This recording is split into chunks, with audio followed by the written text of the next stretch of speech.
So how much of this is the charm and how much of it is Gwen? Because even if the charm is the thing that's allowing her to do this, she'd still have to, like, intentionally try it, right? Well, for $2 billion, it ought to be. Oh, this would cost a lot more than $2 billion. The liability laws alone. See what's going on here? Can Ben actually see this? And now we get to witness the birth of one of the best designs in the entire series.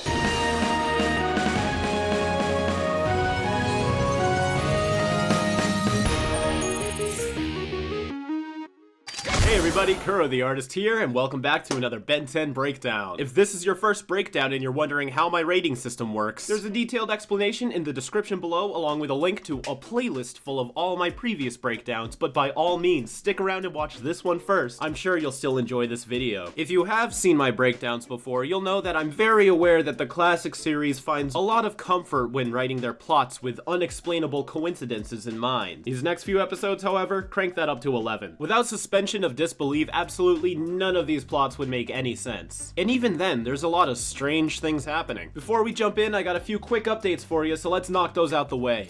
Alright, I actually do have a few updates, so I'm gonna go through them as quick as I can. Number 1, in the last breakdown's roadmap, a lot of you guys pointed out that the Tennysons passed through Texas first before going to Mexico, so I've since corrected the layout of the map. Number 2, this Sunday I'll be releasing a video where Hershey and I got a chance to interview Ryan Kelly, the actor who played Ben Tennyson in the live-action movie Ben 10 Alien Swarm. He tells us a lot of stuff about the shooting process that none of us ever knew before, and also talks about his day-to-day life, so look out for that. Green shirt, I like it.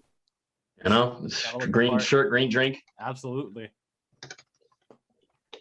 Number 3, I recently updated the Ink Tank website. It should be easier to navigate, has a much cleaner format, and don't forget to check out the new 5YL page along with the motion comic trailer if you want to see a fully voiced adaptation of the series. And number 4, the results of last week's poll. Despite, in my opinion, Ultimate Weapon being the weakest episode of the bunch, many were at least satisfied with the Forever Knights, as they won the most threatening antagonist with 70%. Now, I've seen some claims that perhaps they won because their entire history was taken into account, not just their role in the episode, and I can agree with that, so perhaps I'll try to be more specific with my polls in the future. Now let's get into those breakdowns. Stephen T. Siegel steps out of the Man of Action crew to write this episode by himself. Tough Luck first aired July 12th, 2006. Charmcaster, Hex's niece, breaks Hex out of jail so that they can begin their quest to find the Keystone of Pizel so they can recreate all the charms that Gwen destroyed last season. Gwen finds it first and using the power of the Keystone becomes Lucky Girl again, but is she enough to take on 2 powerful sorcerers? Let's find out. All right. Man, what the hell is that? So she's just keeping that in her satchel? Her storage container? What would you call it? There's actually a name for it. Hold on. No, it's just Charmcaster's bag. I thought it had an official title. Like, what's a, like, Grimoire? What's a Grimraw? Grimraw. Oh, that's what Gwen's spellbook is called. Alright, never mind then. I'm just talking nonsense. What? She's pulling out all kinds of things. Here she's just pulling out, like, pixie dust? Like, what do you think that said in the script? Like, Charmcaster pulls out a trail of sparkles? I'm very curious about that. Show me respect, my dear niece, or you will suffer the consequences. Alright, if Hex is threatening Charmcaster, then he should be stronger than her, right? But if he needs Charmcaster to break him out, then he's not stronger than her? So basically what I'm saying is, like, what does she have to be afraid of right now? The magic must have drained out of it or something. It doesn't work. Only in the hands of a master magician. Aw, Gwen's got her own villain. That's a sweet looking wizard. Lucky girl. I wish you were more than just another Halloween costume.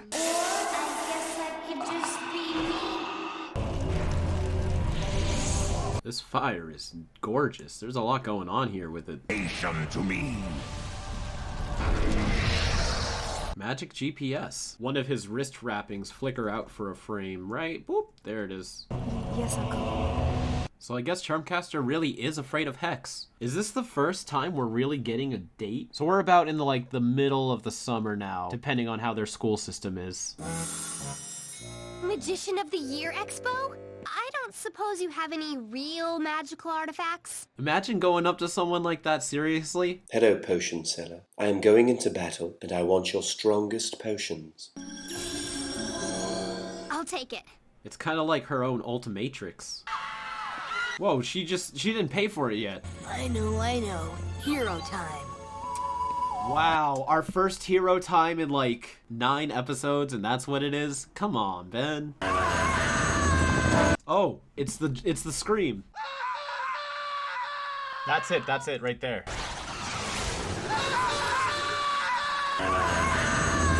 Oh, look out! Whoa. So how much of this is the charm and how much of it is Gwen? Because even if the charm is the thing that's allowing her to do this, she'd still have to like intentionally try it, right? Like she's actively running at this car and trying to jump over it, not knowing the charm will enhance her abilities. So what was her plan here? Does she always expect to jump over a car and it would work? If so, good for her. I mean, she is pretty athletic. How'd you do that? Just lucky, I guess. No, really, Gwen, how'd you do that? Pulling a Spider-Man move. Oh, there's her theme. Lucky Girl has a theme. Well, it's like a quick melody, but... Hey, I'm just happy to finally get a little backup. Oh, good. I'm so glad they're not fighting about this. It's rumored to increase 10 times the powers and skills of the one who possesses it. So it's a power amplifier. Alright. But does it also amplify your intentions and intuition? I guess so. Like, it makes sense for that to be covered. It's not luck. It's magic. Actually, it's because you're an alien, but whatever. Wow, that crowd shot goes by so fast, but there's so much going on here. They're all moving, they're all clapping. They should have held on to this for a little longer. This must have taken someone like days. Excuse me, do you have the right to wear that number? Yeah. Ben is so into this. I'd be too, you know, real or fake. I love a good show. For my first trick, I'll need a volunteer. Oh, that is definitely D. Bradley Baker. Ben Tennyson, at your service. Alright, so when this airs on TV, there's a subtitle mistake and it says Ben 10 at your service. And many people took this as this is the first time Ben canonically is called Ben 10. But if you listen closely, Ben Tennyson, at your service. he says Ben Tennyson. So yeah, no, sorry guys. Ben is never actually referred to as Ben 10 anywhere in the classic series. Which now that I think about it, kind of makes the name Ben 10,000 a little strange, because it's a play on Ben 10. But I mean, it only really makes sense if Ben actually called himself Ben 10, and it's far too late now. He's got Cannonbolt and Wildvine, so he missed the window. I'm pretty sure this is the same guy from earlier, but now his shirt says 15. He predicted Alien Force. Oh, that is awesome. I approve of that use of his powers. Man, what an entrance. This is definitely intentional. They didn't have to land on the stage. In fact, it probably would have been more effective if they snuck in, because he can track the charm of Pizzelle, so he can evaluate the situation from behind the scenes, and then target Gwen when she's alone. But nah, we gotta look cool when we do this. And I respect that. I have no time for amateurs. Look, he did that without the staff, so why couldn't he have busted himself out of jail? Maybe he was supposed to do that with the staff, but the boarders or the animators didn't get that note. Either way. Stormcaster, do something! Just levitate him! What? I am totally kick butt. As if she couldn't have already done that. She's done some pretty crazy stuff without the gem. And losers weep. Was that a speed spell? I both love and hate when characters just randomly pull off these one-off powers. It's cool because it's like, whoa, I haven't seen that before. But then it's like, alright, she's got super speed, so anytime that something is slowly coming at her, and if it hits her, it's unacceptable. This is the first time we see the rock monsters. Wow. Enough! Ooh. What spell is that? Alright, that is sweet. The classic series definitely had the coolest magic. Got her. I didn't mean to hurt anybody. My uncle made me do it, I swear. I know she's just playing her, but I feel like there's some truth into this, because she was afraid of him even when Gwen wasn't around. This is her way out. She should have just sided with Gwen. The keystone at the highest point during the eclipse and recreate all the other charms you destroyed. Highest point of what? Where they're about to go is definitely not the highest point on Earth. Is it like the highest point in whatever radius it is, and how big is that radius? Yeah, this man's just walking through walls now. There's no way he needed to be in that jail. Stormcaster, how dare you betray me! Thank you. Ah, I wish this was genuine. She'd be such a great good character. Our business then. Oh, this is so nice. There's the fiery smoke from his escape and additional smoke as the result of the spell. And they're two different shades. Ooh, one frame it holds longer than Ben and Gwen's do. Yeah, just so it can hold this silhouette for a little longer, because this makes a really good visual. It's gone! Charmcaster. Charmcaster! I had to think fast when the lucky girl surprised me. Power to destroy all my enemies and rule the world. Who do you think Hex's enemies are? It's gotta be more than just Lucky Girl. Like, it sounds like he's got his whole little thing going on and we don't know anything about it. Guess it's all up to you, Ben. I'll need some help. What can I do without my powers? You never needed magic powers to help out before. Yes. Family support. Beautiful. It normally doesn't pop up if it's in the red. Usually just doesn't work. Yes! Finally! I forgot how much fun this thing is. This is the same music that plays when Ben is on the hoverboard in the big tip. Also, this board is much bigger than it was in Hunted. 4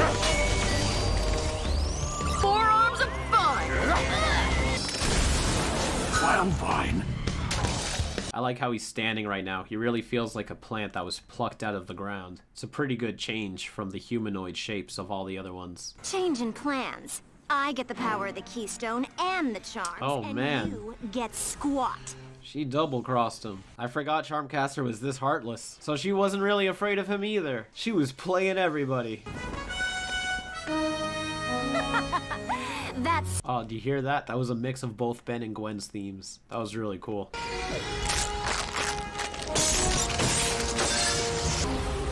It's taken her magic away? Do you know what you've done? Nope. Yeah, what's happening? Looks like the magic's gone. I don't get why, though. I don't get why it's gone. Wait! Oh yeah, you know what? Gwen should be able to keep the hoverboard.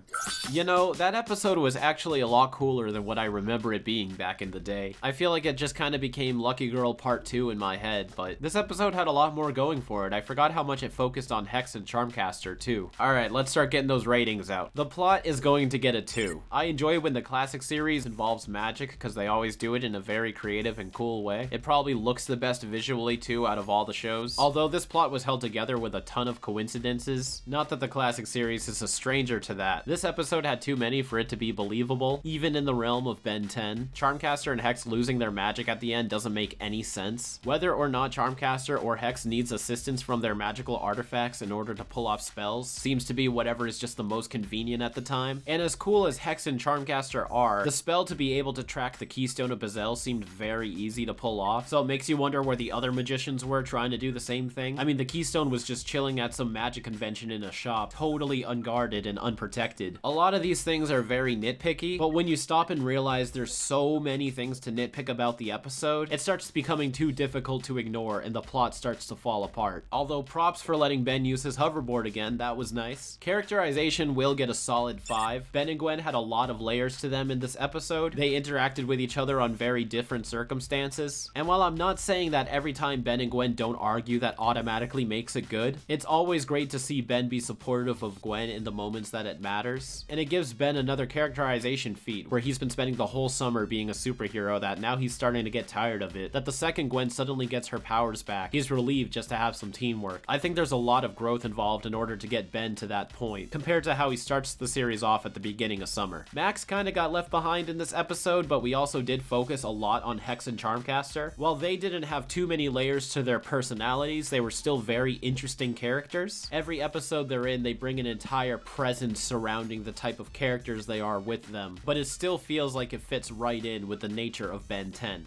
Visuals, I will give it a 5. This episode doesn't have as much polish as some of the grander episodes, but there's a ton of creative use with the magic and a lot of successful blend between traditional and digital animation. There was also a lot of different locations and sets, which helped with the pacing and making it feel like there's a lot more going on and there's a journey and adventure happening. And like I said, Ben on a hoverboard, love it every time. Importance I'm pretty divided on. I'm going to give it a 3. Charmcaster and Hex are pretty vital characters all throughout the series, and while the nature and laws of magic is very inconsistent, this episode still lays out the groundwork that magic is going to be an important thing in Ben 10, and it's just a pretty good episode. I enjoyed watching it. It's definitely not a must-see, but I wouldn't skip it unless you were in a rush, which is why I'm going to conclude with the entertaining being at a 4. 19 out of 25. I'd say that's a pretty good score. Definitely a fun one to re-watch if you're in the mood for the show.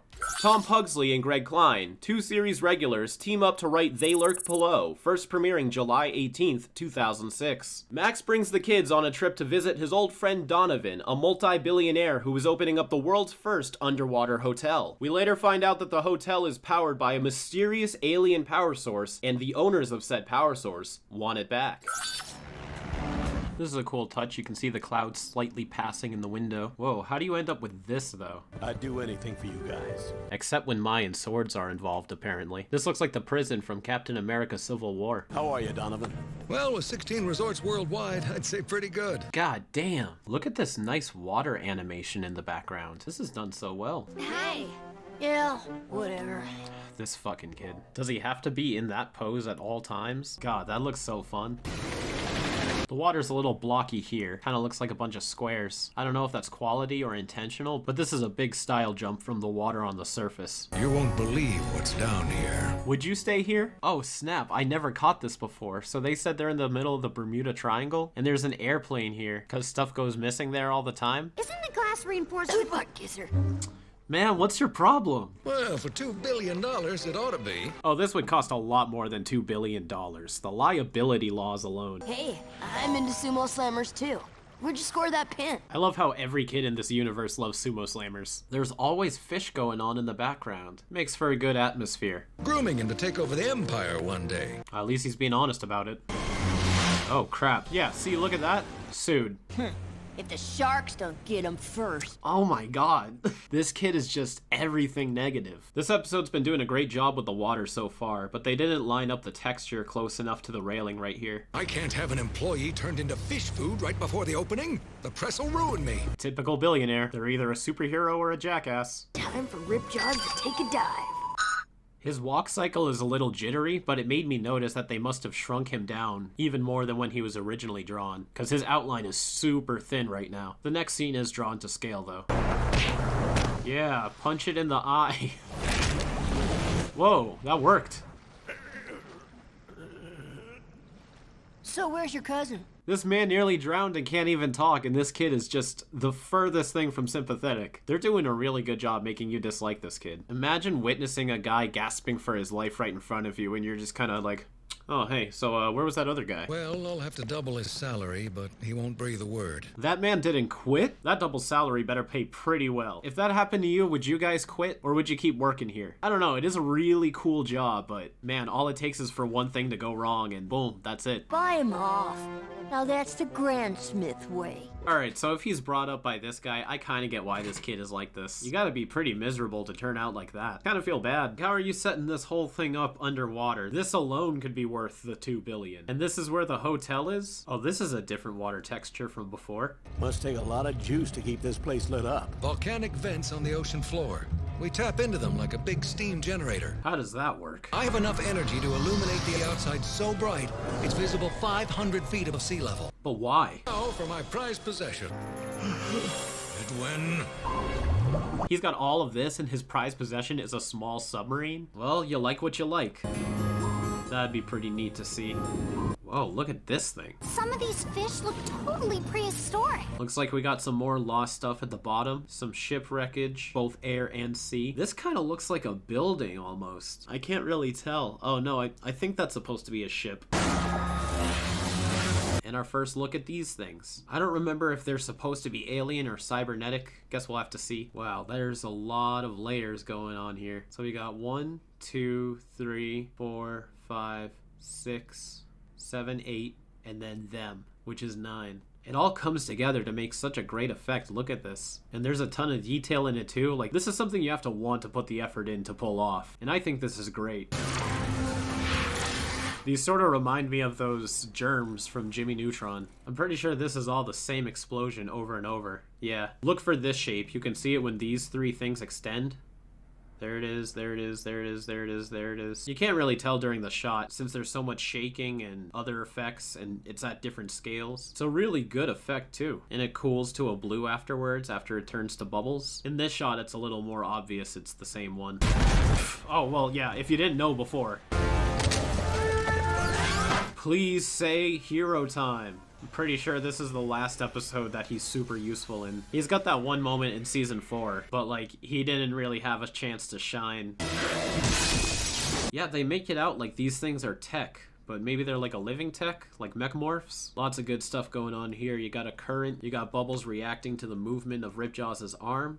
Some pretty good perspective. Look at that flip around. It's like looks a little silly when you go frame by frame, but altogether looks great. It's a very powerful slash. You know the undersea manta ray is off limits. Who is that guy voiced by? It is Tom Kane, Ultimos. I thought he was only Ultimos in the classic series. I forgot he had 2 other roles, the other being Arctiguana, but we'll get there. Alright, so if these things are organic, is Ripjaws just ripping out his guts right here? See, why would a robot need a tongue? Not even Ripjaws has a tongue.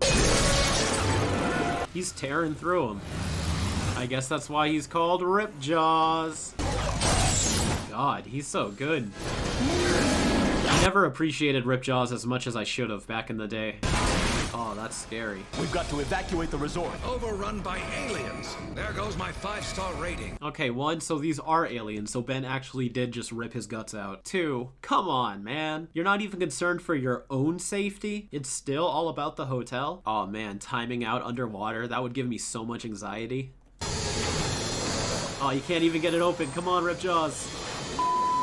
Yeah, that's gotta be horrible. That's like being gray matter and then timing out when you're stuck in a pipe. Oh man, the whole hotel's getting flooded. I can't believe they didn't have thicker glass. One of these things alone can pierce the glass. There's definitely larger beings out there in the waters. So if not them, this would have probably broken eventually anyways. So you know what? It's a good thing this is happening before the hotel is opening. Or else literally hundreds of people would die. I knew you shouldn't have taken it. Taken what? Edwin doesn't know what he's talking about. How would you know? All you ever hear from me is what you want to hear. Yeah, stand up for yourself, kid. Good job. This image looks like it was perspective warped to be able to be seen at this angle. Some of these curves just aren't lining up right. Okay, the underwater volcano thing didn't work. No duh. Then I found this other energy source. It was like nothing I'd ever seen before. So he found this in a crashed alien ship, and all those things were still on board? Bet those aliens want it back. 28 years on the job, I never found out who was behind the Bermuda Triangle. Was that an actual number? 28 years. So Max was a plumber for 28 years. Oh no. Man, that's insane. So they're warping the water texture here to make some waves. There's also an imprint that Stinkfly makes when he flies by. So I like how they're putting in the effort for this. But this shot here is just stretching it a bit too much to really look good. Fly higher. Oh yeah, I can't swim either. So he just starts drowning. We got you, Ben. Good aliens just showing up to help us while your cousin always happens to be gone. Oh, he's got a point. That energy orb, if the aliens are here for it, we have to get to it first. Not really. I mean, they just want it back, right? She could just let them take it and they'll probably leave them alone. So they do a flash frame for the lightning right here, but it doesn't exactly line up with the palette behind it. You can really see it right here, and ooh, especially on this box. I mean, there's a lot going on here anyways. There's 2 wave patterns. Looks like they got a 2D one here blended into a 3D effect. There's also rain and lightning. It's not a bad shot. Just a little bit of inconsistent compositing. Oh yeah, they can totally just break through that. This is a different water texture too. They're using a whole bunch of different ones. Also, Stinkfly's wings look very small here, and his head is a bit too large. You know, there's a lot of great water effects in this episode that I also want to point out, not to just harp on the different textures. They got the water draining from the ceiling, the water from the boat, Ben rising out. Plus he drips when he gets out of the water and he's still a little bit wet. So I can forgive a lot of the compositing errors, just because clearly there's so much they had to do with all the water in this episode, and a lot of the 2D water looks really good. Brought them here because they wanted to come? This trip was for them. I can't remember the last time I did anything for Edwin. that I didn't want. Hey, he's starting to see the error of his ways. Maybe there's some hope for this family after all. That orb can power this whole resort? Just imagine what those aliens did with it. Probably just lived their lives. Like, I'm not sure these ones are really evil. Stealing all those ships and planes would be a good guess. They also looked like they were trapped here. Their ship clearly is inoperable. Perhaps they were just trying to find help and they don't know the customs of this planet. Or they're evil. I don't know. I'm just saying. That thing's your escape plan? It's only for show! And when I'm done with it, it'll be for go. So he can really just upgrade anything then. So this thing isn't too technologically advanced, and he can still upgrade it. So I wonder what the limits to his upgrading capabilities are. I like how right here, in this little area, it looks like the Omnitrix blinks open like an eye. Yeah, this is a good transition, because it's like growing over it instead of just being an outwards coating. You get to see all the new details form. See, this one's just a coating. It's just going over it. But they are doing it frame by frame. You can see a little wiggle in between the frames, which means they have to redraw these shapes every time, and it's not just one image that they're adding a texture transition to. Oh yeah, and they really stopped trying over here. This is clearly just a feather effect. Yeah, steal all their stuff and then kill them. That's the Tennyson way.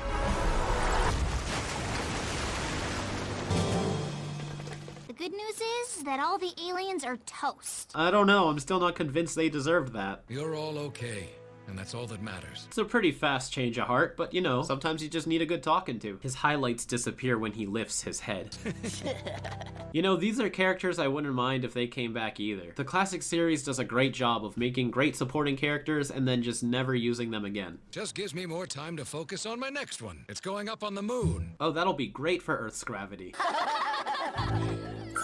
Well, that's it for Ripjaws. So I remember not really caring for this episode as a kid. This was one I pretty much confidently skipped every time I would rewatch the series in a non-binge style fashion, just to sort of re-experience the show. But you know, I ended up enjoying it a lot more than I thought I would. I guess I just underestimated my memories of it. But anyway, I'm gonna have to give the plot a 2. Like, I genuinely don't think the aliens in this episode deserved any of what happened. This guy clearly took something that wasn't his, and even the Tennysons are on their side, saying like, oh, we gotta go kill these aliens. Usually they find another way when it turns out the situation isn't just good versus evil. And plus, we don't really know it was the sea aliens' fault of all the disappearing things in the Bermuda Triangle. Like, how did those sea creatures get all of those airplanes in there? I feel like they were also a victim of circumstance. Like, whatever pulls things into the Bermuda Triangle, it pulled them in too. And they're just fucked. Stuck on this planet, no idea what's gonna happen. Some rich asshole steals their power, and then they get nuked because of it. Like, maybe I'm putting too much of my own perspective into my opinion here, but when you compare it to the other episodes of Ben 10, when an alien is bad, they're very clear about it, and when an alien is actually good, even if being mistaken to be bad in the first place, they usually come around and try to find another way to go about solving the issue. But here they were just, nope, alien, bad. And that just doesn't feel like Ben 10 to me. Perhaps there wasn't enough synchronization with what the two writers wanted to do with the episode. Although one thing I do think they did very well was the characters of Edwin and his grandfather. Like, yeah, Edwin starts off as a huge jerk at the beginning, but it's supposed to make you feel that way. But he does have his own little arc that he goes through in this episode, and so does his grandpa. And it doesn't feel too forced. Like, they both had a traumatic experience, and it gets them to really think about the people they love for the first time after having their whole lives surrounded and protected by money. I don't know, things don't need to be complicated for them to be legit, and I really like what I saw. Ben, Gwen, and Max were really in character too. So honestly, I don't see a reason why this episode won't earn a 5 in characterization. Visuals were pretty strong too, but I'm only gonna give it a 4. A lot of these effects were very ambitious, especially all the water stuff, and on a TV budget, especially back then. Adding on to that CG blending in cartoons wasn't like so commonplace that they just have all this stuff ready to go. I think they succeeded a lot. There are some moments that look a little wonky, which is why I won't give it a 5. Characters were also pretty on model too. Well, maybe some things here and there. Importance?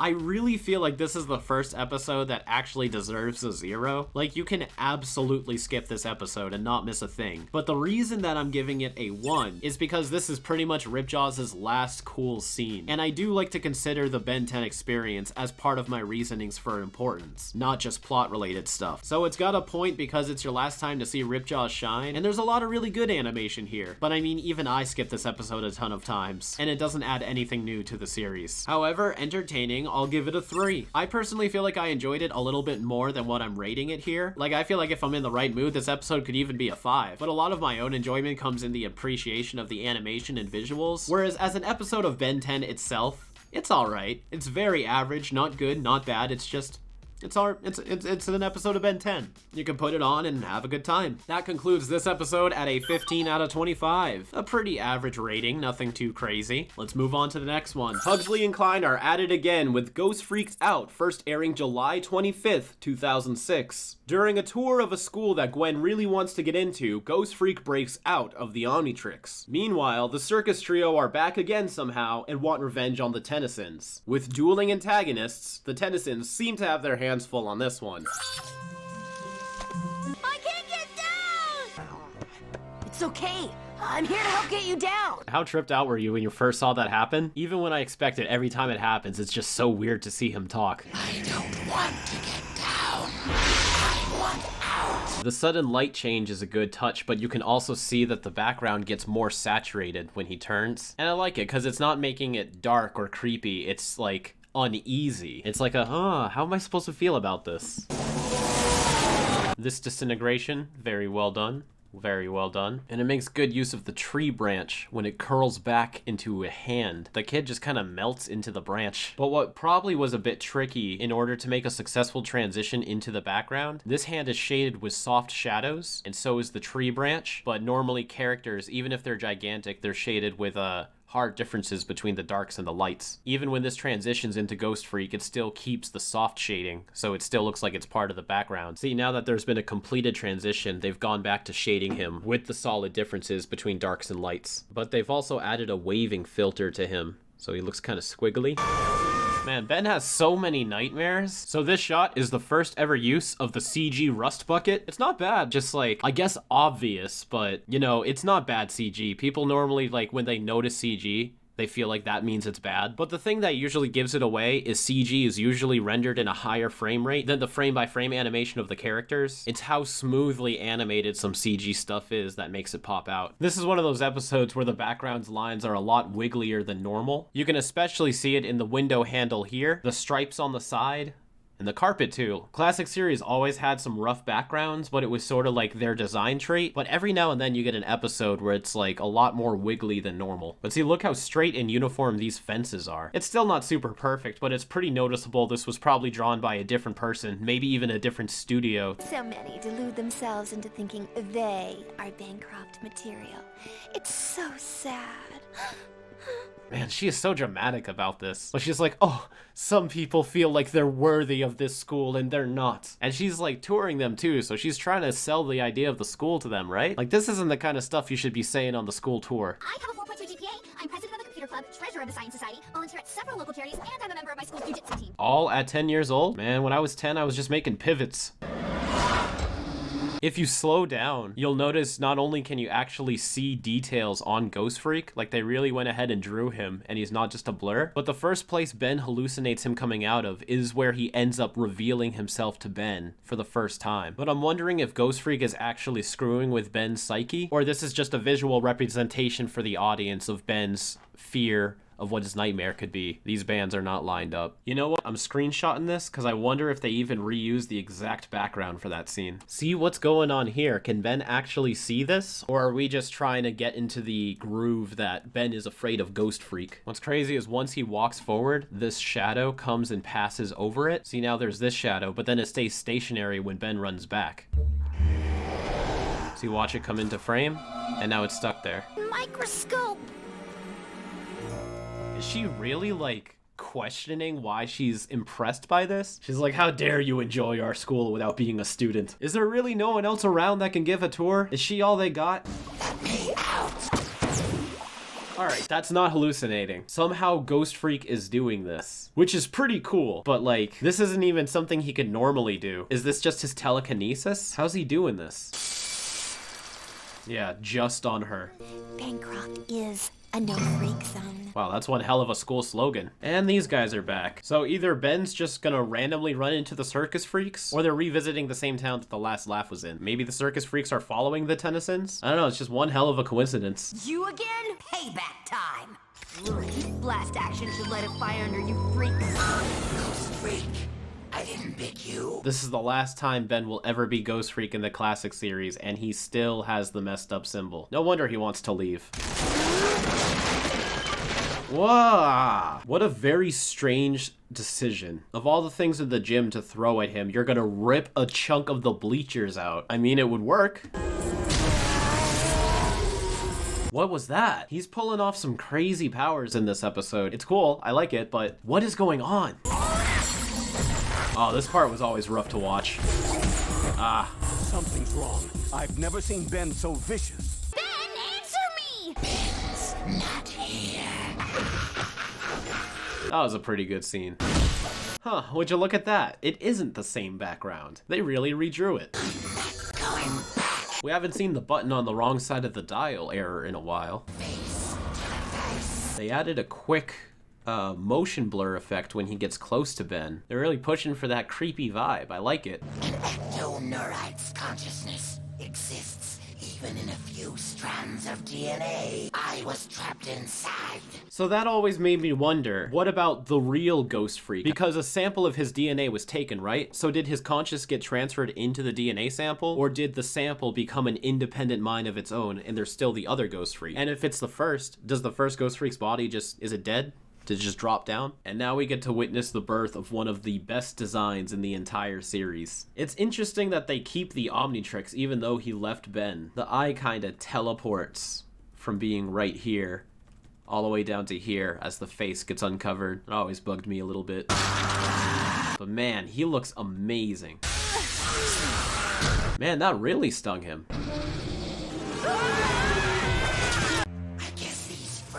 Human bodies are good for something after all. The ectoneurite lines that appear whenever he possesses someone, great design choice. He's looking for himself? Aren't we all? That's why I always felt weirded out when I was Ghost Freak. That line depended on the fact that the foreshadowing was a little bit more obvious. Like, if you go back and watch the episodes, it's there. Like, you can tell there was something more to Ghost Freak. But that's because I was looking for it. When I initially saw this, and Ben said that, I was like, what do you mean? I think they were afraid to push it too hard, but now that we're finally at the resolution, maybe they could have pushed a little bit harder.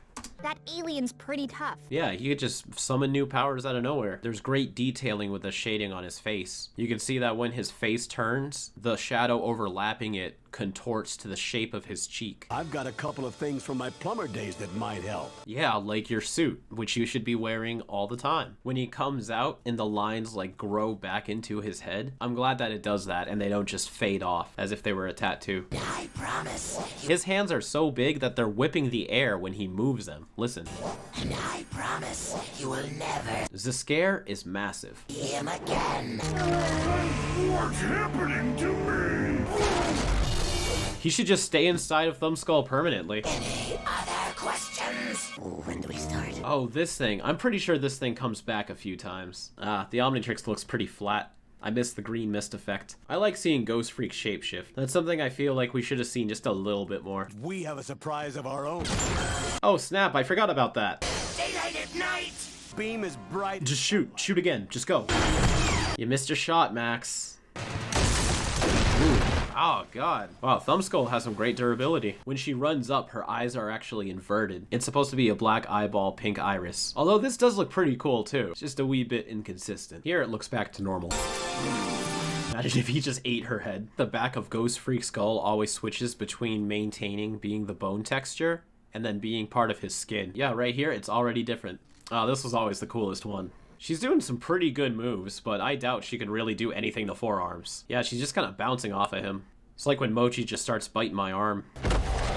Oh, they faded here. They at least always grow out. I don't know, it just looks cooler when it grows out. So someone pointed out to me that there's no railings on this ladder, but I'm not sure that this is a ladder. I think they're just side support beams. Because Max's hands is positioned exactly where all these railings are supposed to be. So it doesn't look like there's a ladder missing rings. I think this is just not a ladder. Man, this part gave me anxiety as a kid. I was like, he could just possess him right now. But Ghost Freak just lets this happen.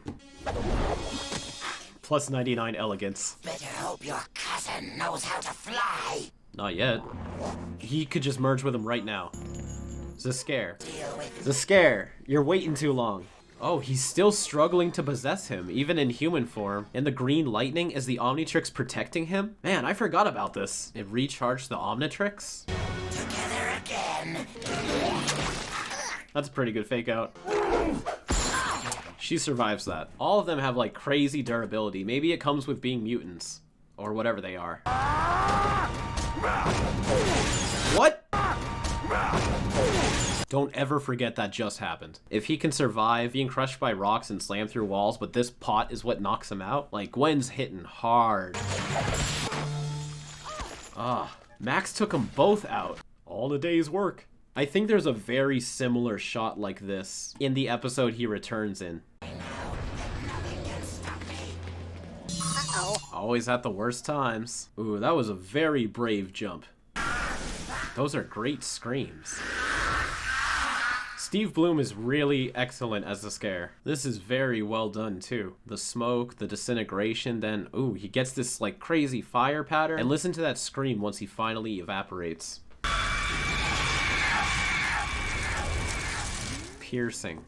No question about it, this is definitely one of the most memorable episodes of the entire franchise. But how well is it gonna do with my ratings? Well, let's start this off by giving the plot a 4. I think just the whole concept of something being more to an alien in the Omnitrix and then escaping is a very creative idea, and there was a fair amount of foreshadowing for it. Like I said, you had to look for it, but it's there. The circus trio coming back was a little bit random, and they were obviously only there just to give zs'skayr a different way to antagonize Ben and Gwen without having to possess them. He can possess other people that also have powers and fight using them. So it's a good workaround, but other than that, just like when they were in the last laugh, they're still the same one-note characters that don't offer a lot. And I feel like this is one of those episodes where a lot of the mysteries don't matter, like Ghostfreak's strange new powers, the coincidence of the circus trio showing up, and the fact that a lot of their victories came from coincidences as well. It's stuff that you notice, but unlike the examples from my previous breakdowns, I wouldn't say any of these derail the plot as much as it could have. Characterization will also get a 4. The personalities are well written, and zs'skayr is a very effective and intriguing antagonist, but there are some moments such as when a character stands around instead of doing what can obviously be done in the scene. Both sides, the Tennysons and zs'skayr, made mistakes like that in this episode, and it's a little annoying, but obviously there's in the moment types of perspectives you can account for. But hey, a 4 is still good, and it's so good, let's give one to the visuals. I feel like this episode is a great example that animation doesn't need to be perfect in order to be captivating. Like when you're watching this episode, it looks really good. Seeing zs'skayr possess people has a great design. There's a lot of different locations and even different times of day, but it's not getting a 5 because the animation isn't polished. There's plenty of times where it's just so obvious something looks wrong, and it does knock it down from having a perfect 5 for visuals, such as an episode like Framed, which also had questionable animation at points, but it did enough to make up for that. This episode almost did enough to make up for that. Importance, solid 5, no question about it. It's just, this is way too big of a deal to skip. You can't skip this episode. And entertaining deserves a 5 as well. When I was young and I was watching this, every single time Ben was in human form, even just in the same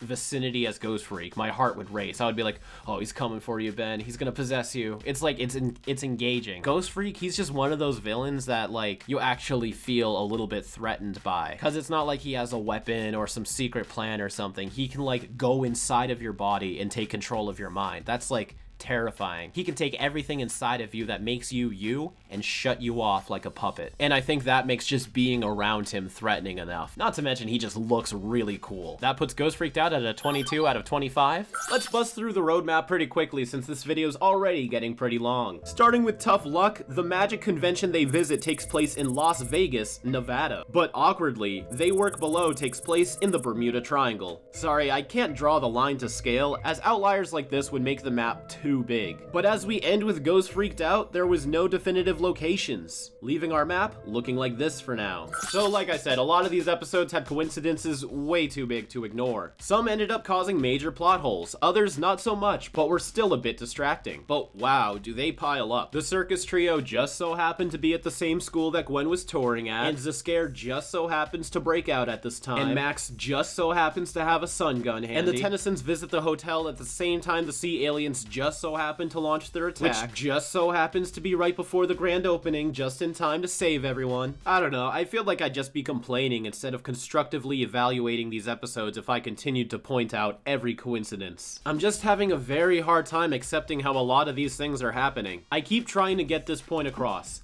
I get it. That's just how the classic series is. But it's proven many times that, when it wants to, it can have very detailed explanations and fantastic world building. So we know the series is perfectly capable of giving us the answers to all of these questions, but it chooses not to. And it's starting to get so comfortable doing that it doesn't even bother to explain anything anymore. It makes it a challenge to really care about anything that happens. Like, you know that no matter how chaotically random the show will get, you'll never get an answer. So why bother investing time into the things that it does develop? Because like I said, the classic series can have some amazing world building, but when it tries extra hard in some areas and gives up in other areas, the imbalance can make you wonder how much of the show is supposed to be taken seriously. Anyways, let's just wrap this up with this week's poll. Since I'm basing this episode around coincidences, I want to ask you guys, out of the 5 major ones I've chosen, what do you think the biggest coincidence of this batch of episodes was? Gwen finding the keystone of Bazel at the magic shop. Gwen finding the keystone just in time before the eclipse. The Tennysons visit the hotel just in time for the invasion. The circus trio was robbing Gwen's school. And Max owning a sun gun. Let me guys know what you think, and we'll put the poll results up next Friday, but until then, you can stay up to date with everything that we do on our social medias and join the Discord for some fun community interaction. You can also join our Patreon for $1 a month to see exclusive weekly updates on everything we do, including our projects and beyond, and 5 years later. I hope you guys have a fantastic weekend, and until next time,